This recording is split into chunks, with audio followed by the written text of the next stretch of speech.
অবশেষে সমস্ত প্রমাণের ভিত্তিতে জামিন পেল কমলিনী। কমলিনীকে নির্দোষ প্রমাণিত করল নতুন। অন্যদিকে বর্ষা চরমভাবে ফেঁসে গিয়ে এবার বিপদের মুখে পড়ে গেল। সম্পূর্ণটা জানতে ভিডিওতে লাইক দিয়ে চ্যানেলটিকে সাবস্ক্রাইব করে দেখতে থাকুন। গল্পের শুরুতে আমরা দেখতে পারবো অয়নদীপ বলে, এখন জজ সাহেব, আমি কমলিনী দেবীর অতীত নিয়ে কিছু কথা বলবো। এতক্ষণ তো বর্ষা মুখার্জির বলেছি। জজ সাহেব, কমলিনী দেবীর ঘটনাটা একটু অন্যরকম। তার জীবনটা একটু বিচিত্রময়। তার বিয়ে হয়ে যাওয়ার পর তার 3টা সন্তান হয়। তার স্বামী ছিল, তার প্রথম স্বামী একটা সরকারি চাকরি করতেন। চাকরির সুবাদে বাইরে গিয়েছিলেন তিনি। অনেক দিন হয়ে গেছে, কিন্তু তার প্রথম স্বামী কোনোভাবে আর বাড়িতে ফিরছে না। হঠাৎ করে অফিস থেকে জানানো হয় যে তার প্রথম স্বামী নাকি মারা গিয়েছেন একটা রোড অ্যাক্সিডেন্টে। আর এই কথা জানতে পেরে তাদের পরিবারে একটা বিপর্যয় নেমে আসে। তখন তাদের পরিবারের পাশে এসে দাঁড়ায় আমাদের এই স্বতন্ত্র বোস। এখানে ঘটনা শেষ নয়। কমলিনী দেবী ভেবেছিল তার প্রথম স্বামী মারা গিয়েছে। তখন সে বৈতব্য পালন করতে শুরু করে, যেভাবে 8-10টা মানুষ পালন করে সেভাবে করতে শুরু করে। জজ সাহেব, কমলিনী দেবী চাইলে কিন্তু তখনই বিয়েটা করে নিতে পারতেন, কিন্তু তিনি করেননি। তার সন্তানদের মুখের দিকে চেয়ে কমলিনী দেবী নিজের জীবনের সুখগুলো ত্যাগ করে তার সন্তানদেরকে মানুষ করে তোলে, তাদেরকে শিক্ষিত করে তোলে। কমলিনী দেবী এমন একজন মানুষ যিনি তার কষ্টগুলোকে লুকিয়ে রেখেছেন সারাটা জীবন। তার শাশুড়ি মা তাকে অনেক অত্যাচার করেছে, কিন্তু সেগুলো সে মুখ বুজে সহ্য করে নিয়েছে, শুধুমাত্র সন্তানদের দিকে তাকিয়ে। কিন্তু এতেই থেমে থাকেনি, তার উপর আরও অত্যাচার শুরু করে। যখন তার ছেলে মেয়েগুলো বড় হয়, তার ছেলেকে বিয়ে দেওয়া হয়। বিয়ে দেওয়ার পরেই এই বর্ষা মুখার্জি এই বাড়িতে আসে। তারপর থেকে পরিবারে আরও অশান্তি লেগে চলেছে। এর 20 বছর পরেই তার প্রথম স্বামী আবার ফিরে আসে। সে নাকি মারা যায়নি, সে নাকি আবার এই বাড়িতে ফিরে এসেছে। তখন আবার কমলিনী দেবীকে বিয়ে করার জন্য উঠে পড়ে লেগেছিল, কিন্তু কমলিনী দেবী এতে কোনোভাবেই মত দেননি। মত কিভাবে দিবে? 20 বছর পর আবার বাড়িতে ফিরে এসেছে, কিন্তু সে একা আসেনি, সে আরেকটা বউ নিয়ে এ বাড়িতে এসেছে, বউ এবং সন্তান নিয়ে। কমলিনী দেবী আগে জানতো যে তার প্রথম স্বামী আরেকজনের সঙ্গে একটা সম্পর্কের মধ্যে ছিল, কিন্তু কাউকে কোনো কিছু জানায়নি। কেন জানায়নি? যেন পরিবারের মধ্যে কোনো অশান্তির সৃষ্টি না হয়। তিনি চেয়েছিলেন তার প্রথম স্বামীর সঙ্গে সারাটা জীবন কাটাবেন, কিন্তু তিনি কমলিনী দেবীকে ঠকিয়ে আরেকজনকে বিয়ে করে আবার 20 বছর পর বাড়িতে ফিরে এসে তাকে বিয়ে করার সিদ্ধান্ত নিয়েছে। কমলিনী দেবী তখন এটার মেনে নিতে পারেনি, আর তখনই আলমারি থেকে একটা চিঠি বের করে আনে। সেই চিঠি, যে চিঠিটা পাঠিয়ে প্রথম স্বামীর আরেক প্রেমিকা, আর সেই চিঠিটা সকলের সামনে উন্মোচন করে দেয় কমলিনী দেবী। এত বছর পর সেটা লুকিয়ে রেখেছিল, কখনো কল্পনা করেনি এই চিঠিটা তাকে দেখাতে হবে। সে এটা গোপন রেখেই বাকিটা জীবন পার করতে চেয়েছিল, কিন্তু তার হাতে আর কোনো অপশন ছিল না, তাই সে সেই চিঠিটা দেখিয়ে দেয়। কিছুদিন পরেই দেখা যায় তার প্রথম স্বামী একটা কেলেঙ্কারির মধ্যে জড়িয়ে পড়েছে। অর্থাৎ তার প্রথম স্বামী নানা অবৈধ কাজকর্ম করে বেড়াতো, আর তখনই সেটা জানতে পেরে যায় কমলিনী দেবী, স্বতন্ত্র বোস সকলেই তখন সেটা নিয়ে একটা কোর্টের আয়োজন করে, অর্থাৎ তাদেরকে পুলিশের হাতে ধরিয়ে দেয়। কিছুদিন পর তাদেরকে পুলিশে নিয়ে যায়, তাদের জেল হাজত হয়। কিন্তু এখানেই শেষ নয়। কমলিনী দেবী এতটাই মহৎ মানুষ, তাদের যে একটা সন্তান ছিল সেই সন্তানকে একটা হোমে ভর্তি করিয়ে দেয় এবং নিয়মিত তাদের খোঁজ খবর রাখে। দেখতে পেলেন তো? দেখুন জজ সাহেব, এখন তো বললাম আমরা কমলিনী দেবীর একটু অতীত, এবার আমরা স্বতন্ত্র বোসকে নিয়ে কিছু বলি। স্বতন্ত্র বোস ছিলেন কমলিনী দেবীর প্রথম স্বামীর একজন খুব ঘনিষ্ঠ বন্ধু। যখনই জানতে পারে তার বন্ধু চন্দ্র মুখার্জি মারা গিয়েছে, আর তখনই স্বতন্ত্র বোস কমলিনীর পাশে এসে দাঁড়ায়। 20 বছর তাদেরকে আগলে রাখে, পুরো পরিবারটা। তাদেরকে বাড়ি গিফট করে, তাদের সন্তানদেরকে মানুষ করার জন্য সাহায্য করে। কিন্তু স্বতন্ত্র বোস একদিনের জন্য কমলিনীকে বিয়ে করার চিন্তাও করেনি। স্বতন্ত্র বোস এমন একজন মানুষ, সে সবসময় চেয়েছিল তাদের পাশে থাকবে, আর কোনো কিছুই নয়। এরপর থেকেই বিপত্তি বাজে। যখন সকলে জানতে পারে যে কমলিনী দেবীর সঙ্গে স্বতন্ত্র বোসের একটা সম্পর্ক হচ্ছিল, তখন কমলিনী দেবীর বড় ছেলে রুদ্র মুখার্জি, আর তিনি এই বিয়েতে মত দেননি, অর্থাৎ তাদের সম্পর্কটা কোনোভাবেই মেনে নিতে চাচ্ছিল না। এদিকে স্বতন্ত্র বোস কমলিনী দেবীর পাশে দাঁড়ানোর জন্য, সমাজের হাত থেকে তাকে বাঁচানোর জন্য বিয়ে করার সিদ্ধান্ত নেয়। তারা দুজনের সম্মতিতেই এই বিয়েটা হয়েছে। আর তাদের 3টে ছেলে মেয়ে ছিল, 2টো ছেলে মেয়ে তাদের এই বিয়েতে সম্মতি দিয়েছিল।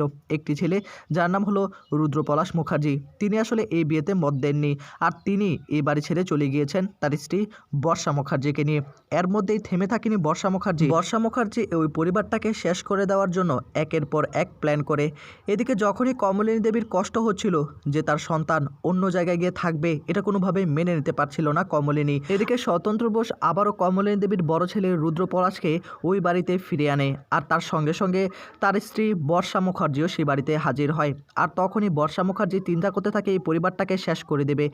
একদিন স্বতন্ত্র বোসের কলেজে একটা ইভেন্ট হয়। হঠাৎ করে তার একটা ফাইল বাড়িতে ফেলে যায়। ফাইলটা বাড়িতে নিতে আসে আর এসেই দেখতে পায় তারই ঘরে, তারই বেডরুমে বর্ষা তাদের গয়নাপত্র কাপড় চোপড় নিয়ে কি যেন একটা কিছু করছিল আর কি। তখনই স্বতন্ত্র বোস তাকে হাতে নাতে ধরে ফেলে আর তখনই তার নামে একটা মিথ্যা মামলা দেয়, অর্থাৎ তার নাকি সম্মান নষ্ট করেছে। কিন্তু দুর্ভাগ্যবশত স্বতন্ত্র বোস সেটা ভিডিও করে নেয়, কিন্তু কাউকে কোনো কিছুই জানাতে দেননি। সর্বশেষ সে নির্দোষ প্রমাণিত হয়। তার ইনস্টিটিউটেও তাকে নানাভাবে হ্যারাসমেন্ট করা হয়। সেই ভিডিওটা প্লে করে তখন সেখান থেকে নির্দোষ প্রমাণিত হয়। নতুনকে কাঠগড়ায় ডাকে জজ সাহেব এবং জজ সাহেব প্রশ্ন করে, আপনাকে কি আসলেই হ্যারাসমেন্ট করেছিল? আপনাকে কি এরকম একটা মামলা দিয়েছিল? আর আপনি কি সেই ভিডিওটা দেখিয়ে তারপর নির্দোষ প্রমাণিত হয়েছেন? আমাদেরকে সবটাই বলুন। এদিকে স্বতন্ত্র বোস তখন বলে, হ্যাঁ ওয়ার্নার, আমাকে এই বর্ষা মুখার্জি একটা মিথ্যা মামলায় ফাঁসিয়ে দিয়েছিল, আমার সম্মান নষ্ট করতে চেয়েছিল। আমার কাছে ভিডিও ছিল, আমি সেটা কোনোভাবে প্রকাশ করতে চেয়েছিলাম না, কেননা পারিবারিক বিষয়ে পরিবারের মধ্যে আমরা মেনে নিতে শিখেছিলাম। কিন্তু এই বর্ষা মুখার্জি থেমে থাকেনি, সে আমাকে একটা মিথ্যা মামলায় ফাঁসিয়ে দিয়েছে। আমার ইনস্টিটিউটে আমার নামে নালিশ করেছে, কিন্তু আমি তো নিজেকে ডিফেন্ড করে ফেলেছি। আমি সেই ভিডিওটা সকলের সামনে প্লে করে দিয়েছি। সেই ভিডিওর কথা কেউ জানে না ধর্মাবতার, শুধুমাত্র আমি জানি। আমি ভুলবশত মোবাইলে ক্লিক করে সেই ভিডিওটা করে ফেলেছিলাম। জজ সাহেব নতুনকে প্রশ্ন করে, আচ্ছা আপনি যে বিয়েটা করেছেন, আপনার বিয়েতে কারো কি অমত ছিল বা আপত্তি ছিল? এদিকে নতুন বলে, হ্যাঁ একজনের আপত্তি ছিল, দুজনের সম্মতি ছিল, তাদেরই সন্তান। তখনই আবার মিঠি দাঁড়িয়ে বলে, হ্যাঁ জজ সাহেব, আমি সেই মেয়ে, আমি হলাম কমলিনী মুখার্জির মেয়ে। নতুন কাকুর মতো মানুষ হয় না, তার মতো মানুষ হাতে গোনা দু একজন পাওয়া যাবে, তার জন্যই আমরা বেঁচে আছি। আমার বাবা বাড়ি থেকে চলে যাওয়ার পর থেকে তাকে আমরা বাবা বলে সম্বোধন করি। আমি আমার বাবার স্বাদ পাইনি, কিন্তু নতুন কাকু আমাদেরকে বাবার মতো আগলে রেখেছে। বাবিল তখন দাঁড়িয়ে বলে, হ্যাঁ ধর্মাবতার, আমি আমার বোনের সঙ্গে একমত। আমরা আগে থেকেই চাইতাম যেন আমার মায়ের সঙ্গে এই স্বতন্ত্র বোসের বিয়েটা হয়, তাহলে আমার মা হ্যাপি থাকবে, সুখী থাকবে। 20টা বছর আমার মা অনেক কষ্ট করেছে, আমরা খুবই হ্যাপি, কিন্তু আমার এক দাদা সেটা গ্রহণ করতে পারেনি। এদিকে তখন আবার বুবলাই দাঁড়িয়ে বলে, আমি কিছু বলতে চাই। তখনই জজ সাহেব বলে, আপনি কে? তখনই বুবলাই বলে, যাকে নিয়ে এত কথা হচ্ছিল, আমার মায়ের এবং স্বতন্ত্র বোসের বিয়েটা আমি মেনে নিতে পারিনি, কিন্তু এটা ছিল আমার জীবনের সবচেয়ে ভুল। আমি আজকে সকলের সামনে বলছি, আমার মা যে কাজটা করেছে, বিয়েটা করেছে, আমি আজকে সকলের সামনে বলছি একদম ঠিক কাজ করেছে। আমি ভুল করেছি, আমার মাকে আমি অবিশ্বাস করে ভুল করেছি। আমার মায়ের জীবনে তো সুখ দরকার, আমি সেটা ভুলেই গিয়েছিলাম। এই বর্ষা মুখার্জি আমাকে একদম ব্রেন ওয়াশ করে রেখেছিল, আমাকে তিলি তিলি শেষ করে ফেলেছিল।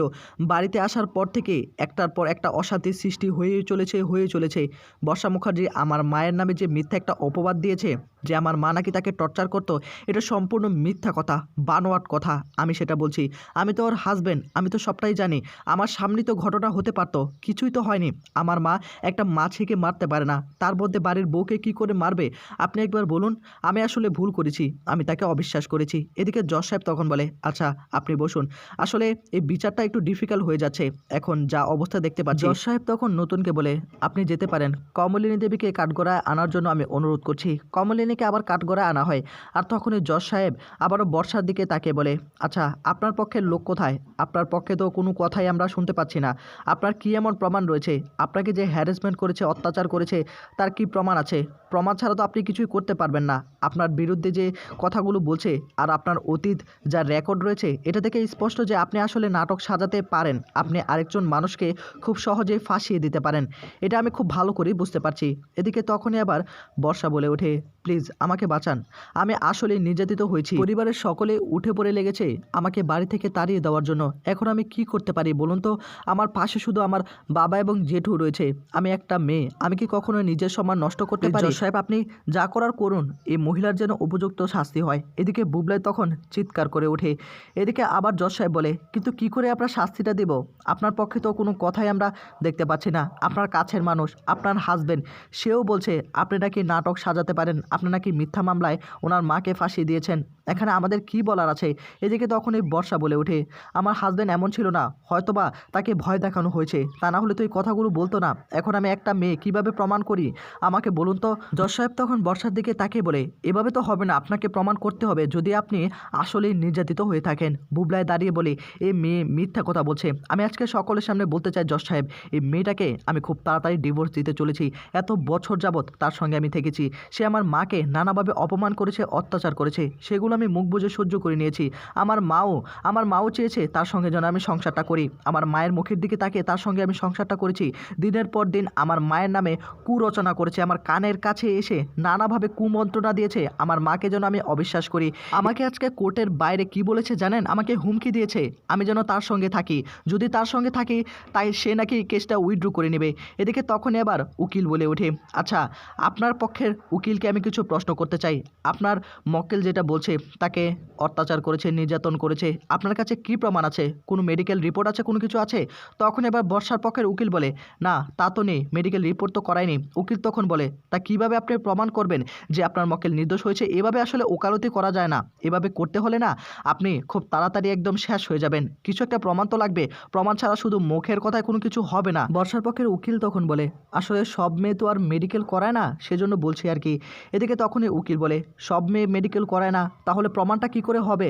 ওনার বিরুদ্ধে যে এলিগেশনগুলো আনা হচ্ছে, উনি দিনের পর দিন অন্যায় অত্যাচার করেছে, ইভেন ওনার হাজব্যান্ডও ওনার বিরুদ্ধে কথা বলছে। এখন আমার যেটা মনে হচ্ছে কমলিনী দেবী আসলে নির্দোষ, ওনাকে আসলে ফাঁসানো হয়েছে। তার মধ্যে এভিডেন্স রয়েছে, সমস্ত কিছু ভিডিও ফুটেজ রয়েছে, সে স্বতন্ত্র বোসকে ফাঁসিয়ে দিয়েছে। এ কথাগুলো শোনার পর তখনই বর্ষার মাথায় আকাশ ভেঙে পড়ে। হঠাৎ করে আবার কমলিনীর দাদা দাঁড়িয়ে পড়ে, জজ সাহেব আমি কিছু কথা বলতে চাই। জজ সাহেব বলে, আপনি কে? তখন বলে যে আমি হলাম কমলিনীর দাদা, আমি তার বাপের বাড়ির লোকের পক্ষ থেকে কিছু কথা বলতে চাই। আমার বোনটা আসলে না সারাটা জীবন কষ্ট করে গিয়েছে, ওই পরিবারটাকে আগলে রেখেছে, ওই পরিবারের মানুষগুলোর কথা চিন্তা করেছে, বৃদ্ধ বৃদ্ধ মহিলাদের কথা চিন্তা করেছে। আর সে কথাগুলো চিন্তা করতে করতে আমার বোনের জীবনটা শেষ হয়ে গিয়েছে। আমার বোন তো ওই বাড়িতে ছিল, তার মধ্যে ওর একটা খুব ভালো সম্পর্ক আছে ওর দিদিভাইয়ের সঙ্গে। আর তখনই কুর্চি দাঁড়িয়ে বলে, হ্যাঁ ধর্মাবতার, আমার বৌদিভাই একটা মাটির মানুষ, আমার বৌদিভাইয়ের মতো মানুষ হয় না। আমার দাদা যে কাজটা করেছে, আমার দাদা আমার বৌদিভাইকে ঠকিয়েছে, তার জন্য আমার ঘৃণা হয়। কিন্তু এই স্বতন্ত্র বোস আমার বৌদিভাইকে বিয়ে করে আমার মুখ উজ্জ্বল করেছে, আমি এর জন্য গর্ববোধ করি। এই মানুষটার মতো মানুষ হয় না। এই স্বতন্ত্র বোস আমাদের পরিবারের পাশে এসে দাঁড়িয়েছে, আমাদের দুঃসময়ে পাশে এসে দাঁড়িয়েছে।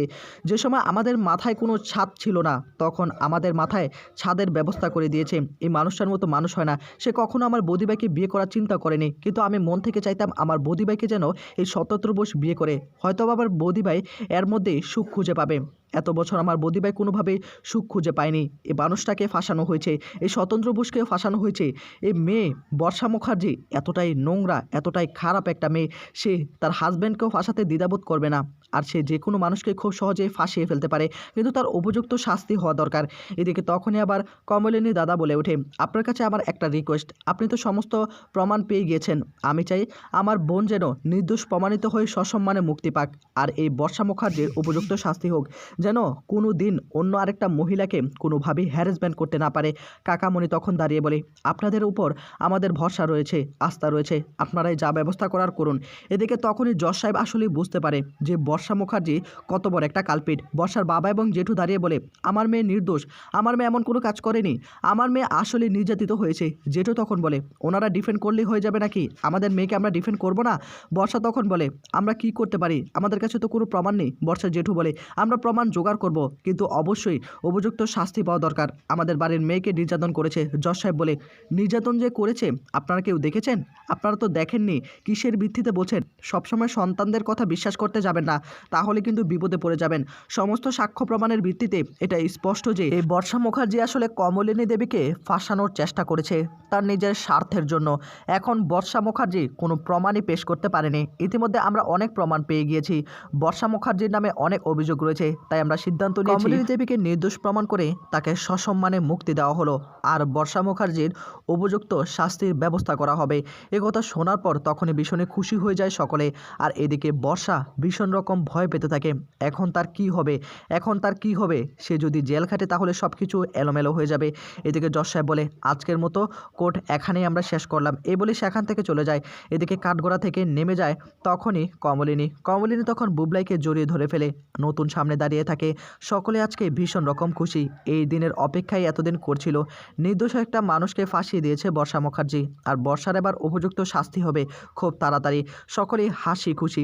নতুন তখন কমলিনীর দিকে তাকিয়ে বলে, আমি বলেছিলাম না তোমাকে আমি নির্দোষ প্রমাণ করবেই, এত সহজে আমি হারবো না। এদিকে তখনই কমলিনী অয়নদীপের কাছে সে হাত জোড় করে কমলিনী কৃতজ্ঞতা প্রকাশ করে, আর অয়নদীপও হাসি মুখে সেই কৃতজ্ঞতাকে গ্রহণ করে নেয়। তো বন্ধুরা, আজকের পর্বটি কেমন লাগলো অবশ্যই কমেন্ট করে জানিয়ে দিতে ভুলবেন না। ধন্যবাদ।